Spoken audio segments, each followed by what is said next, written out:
Welcome to your weekly program, Balahdan, a show with an accent for those without one. We thanks God, the convention is over, the circus is over. Now, the clown is running the circus here in the Republican Party, and the Muslims now politically, I think they are politically homeless. They don't know where to go. Either they vote for someone who wants to kill them abroad, or one who wants to ban them here in the States. So it seems like a story of Muslims now is becoming a wedge between the Republican and the Democrats, and every convention has the Muslim guy. Everybody found a Muslim somehow willing to speak, and they're using Muslims and Islam for their own benefits. Now, according to Clinton, to be a patriotic Muslim, you have to go and sacrifice yourself and kill other Muslims there in Iraq and Afghanistan. And according to Trump, to be a good Muslim, you have to believe you're going to bring America great again. So we don't know where we're going to go, but we have here a story that tells you the reality, not the hoopla and all the things going on in the convention.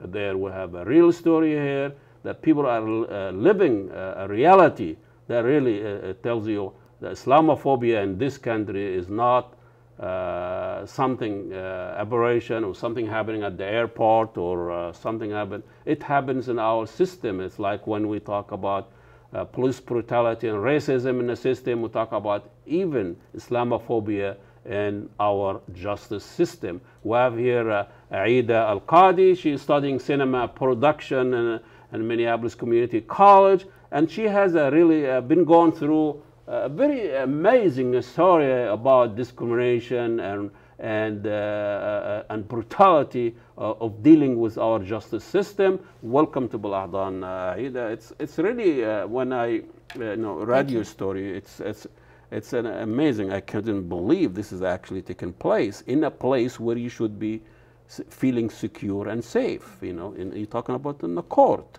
So take us through this the story that you've gone through. This has been going on for like 2-3 years, so it's nothing new. But you've been living this nightmare for almost 3 years now. Mm-hmm. So tell us exactly what happened. Well, I came to Minnesota because I have a daughter who has chronic illness. I came to Minnesota because she needed a bone marrow transplant. So because of economics, I couldn't afford my insurance, car insurance. So I got caught without insurance. So it was like a $300 ticket. So I went and made an appointment. You mean car insurance? Car insurance. Usually it's very hard to find insurance when you move from state, so it's difficult to find it was insurance. very difficult. So anyway, I couldn't afford it. So then I got a ticket. So I went to the court, Ramsey County, and I made an appointment to see the judge to try to see if I can negotiate the price. That day my daughter became ill. So then I went to, I called them, let them know that I wasn't going to be able to make it. So they just said, just come. So when I got there, I was approached. As soon as I walked into Ramsey County Police Department, the officer saw me. She made eye contact with me. There was 3 other females there in that same. She looked straight at me. She's like, you need to take this burqa off. And I was trying to tell her, I could take it off, but not here in front of all these. There was a room full of men. Mm-hmm. And she came and she was putting her hand right here to yank my scarf off. I said, please don't do that. I'm willing to cooperate. But she's like, no, because I did that, right there and then they handcuffed me. I was dragged. There was a male officer right there that was standing by her, told her, don't do it. Just wait till later. She said, no, absolutely, right now. He was talking to the other officer. He was talking to the other officer, not to pull her hijab off. Yeah. I felt like I was in a war zone, like I wasn't, it was surreal, like unbelievable. So then I was handcuffed, dragged, and then put into a cell. And they told me I had to undress. I had my hijab and my abaya. They said I had to take off my hijab and abaya. And I said, can I have all female? They said no. So they would not accommodate that. So then I had to take off my hijab and my abaya because they said there was no females available in front of all these men. And I was then patted down. It's the way it's going to be. Even women, I mean, it doesn't really matter. I mean, you are forced to undress in the front of anybody. This is something I've never heard of. And then I mean, what were they afraid of? I don't know what they You were are afraid of. going there on your own will. I went there voluntarily. Yeah. They didn't have to come looking for me or anything Yeah. like that. I went there. And this is a ticket, insurance. It was a ticket. Yeah. It was nothing. I did not do anything like it's it's still I did something wrong. Yeah, I know, but it's not a big misdemeanor. It's yeah, not it's a something crime. small, yeah. So then I was then told I could not sit in the public. After they did the search, they told me if I don't cooperate, I could be put into a place where, like underground or something. Yeah. I was very resisting arrest. right, resisting arrest. So then I was placed in this cage in the cell. I had an option either sit in the main lobby with the other people, or sit in the cell with my scarf, because my scarf, they actually said that my scarf was considered a weapon and can do harm. What can you do with a scarf? That's something I don't understand myself. So then I sat in the cell for 2 hours, a metal cell with all the graffiti, toilet. It was just unbelievable. Like a criminal. Like a criminal. That's what they have in there. So then I had to stay, after I got put in that, after 2 hours, I got processed. They were asking me where I was born, and I was telling them I was born in Ohio. And you were born in Ohio. And I was born in Ohio. They said, "You born in Ohio?" So So why do you think they were surprised? There is nobody in Ohio that wore hijab? I don't know. It's really a very sad situation that I live in my own country, Yeah. that I have been subjugated to that. And I had to tell them, yes, I was born in Ohio. So after that, after the process, then another time, another officer came. Then I saw a bunch of females all of a sudden. I saw a lot of female officers. So that was another thing. It was kind So of they weird. already had They had females, Yeah. because I did see them. So then they said you had to take your hijab off again to take your picture. I said, please, I don't want to take off my hijab. I'm a Muslim. I was begging them, really. I have daughters, please. They said no. She came and she yanked my head. She had a bed sheet. She was like teasing me, like putting the bed sheet like this, and say, here, you can have this bed sheet. And it's all on part of the documented. So it's very it's documented. I'm Yeah. not. This is something that anybody Yeah. could see. She was waving the sheet like this, and she came and she yanked my scarf off and threw the sheet at me like that. I had to take my hijab off to take a picture, and then do my fingerprints. Is awful, and then it's awful. I mean, it seems to me that our law accommodate a lot of people, vegetarian people with different sexual orientation, people with physical disability. So our law is designed to accommodate all of this. And I don't know what is about Muslim women dress that is terrifying this country. People are yanked out of the Delta airline. Many, you see this all the time. People are not denied service. So when you are there by yourself, no legal representation, and here you have the whole justice system that's supposed to protect you, and you didn't feel safe. No, I was mocked by some officers. After I had to stay 1 day in the prison for a ticket, 3-year-old ticket. I wasn't allowed to see the judge that day, even though I was there early enough. So then I had to stay. When they said because I had some issues, I had to be in isolation. So I stayed in isolation all that day, the whole night. An officer came and opened the door real quick and threw a blanket and a pillow in, and then it was awful. You think that was motivating those people to insult you and humiliate you and put you in isolation and demonizing you? It's unbelievable. I can't explain it. I just, because I was listening to some of the talk, some of the people that were sitting. I kind of overheard that one person was raped or something. Yeah, there is rapists. Or something like that. I was listening to the people. Yeah. I'm thinking, oh my God, all I did was miss a court date. Yeah.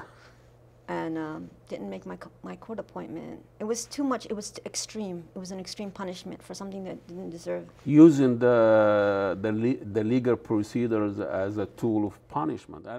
So you approach CAiR after this, which is a champion claiming that they are looking after this. So how did they react? They did everything they could. Ellen was my representative.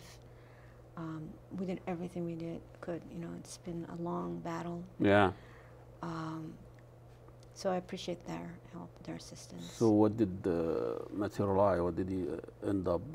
How is your case now? What's the status now? Now I was given 45 days to seek public representation. I couldn't find anyone to represent me in this time frame. So I did a pro se, which means I'm self-representing. I am seeking any volunteers who are willing to help me with that. Isn't it that should the court provide you with a public defender? When you do it at a federal level, I'm not sure yet. I'm still in the beginning stages because it's a civil matter. So my civil rights were infringed it's a civil on rights my issue. But there is a civil rights office here that you can complain to. You had that? I did not do that yet. Yeah, I think the civil rights might take your case, and it's just for anything. All you need to do is just kind of educate these people, because now we have a Somali policeman, a Somali woman in a police department, and even in Ramsey, we have police officers that are Muslim that wear hijab. So things changed a little bit since 3 years ago. And is there any parallel? But I mean, it seems like this is similar with how the African American been treated through the justice system. People been shot because they look different or they have a toy, or so. It's interesting that Muslims in this country now that are trying to, to feel what is African American been going through for years. People are out there listening to your case. What are you trying to tell them now? What the moral of this story? Well, it benefits us to work together as communities. When something like this happens, it brings distrust. I don't trust them. There's no, Yeah. These people are in authority, but if people supposed to protect you. Supposed to protect you. So there's that feeling of untrust, fear. So there's no community building there. No. So they're at a loss. The Ramsey County. Yeah. I would like to maybe have more diversity training, because when I did go to that office, when I was at the police office that day, I saw no diversity. It was a predominantly Caucasian population. All the authorities, all the policemen were of white color. And more education about Islam. This is not a threat. I mean, to be a Muslim, I know the laws have changed and they're now implementing hijab, so that that's good. Yeah. And I do know that they hired new Muslim police officers, and there's a they Muslim police woman. So on the that's right good. track. That's a good thing. That's good for our community.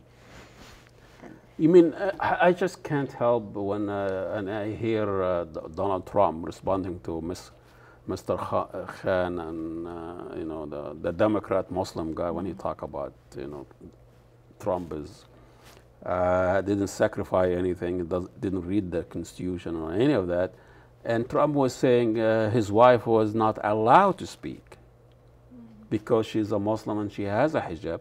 Here is a Muslim woman that has a hijab and she's trying to speak. Are we listening? Are we listening? We put her in jail because you tried to speak. So make up your mind, speak or not.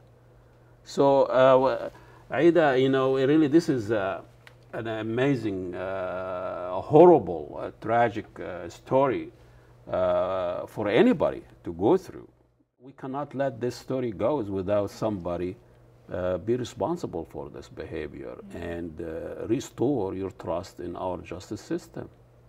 So keep at it and let us know. Thank you. We'll put your name there and contacts. Maybe somebody out there, you can tell the story and help Aida Al-kadi. Al-kadi, her last name means the judge, for God's sake. And this is, a Muslim woman, was born here. She's raising 4 kids, trying to study cinema and production. And she was humiliated, insulted, jailed because of a ticket, an insurance, a car ticket. Like this, Mr. Castine was shot because he was stopped for a busted tail lights. So this is the reality there. Okay, well, thank you so much, and we'll see you next week. And assalamu alaikum, and God bless you all.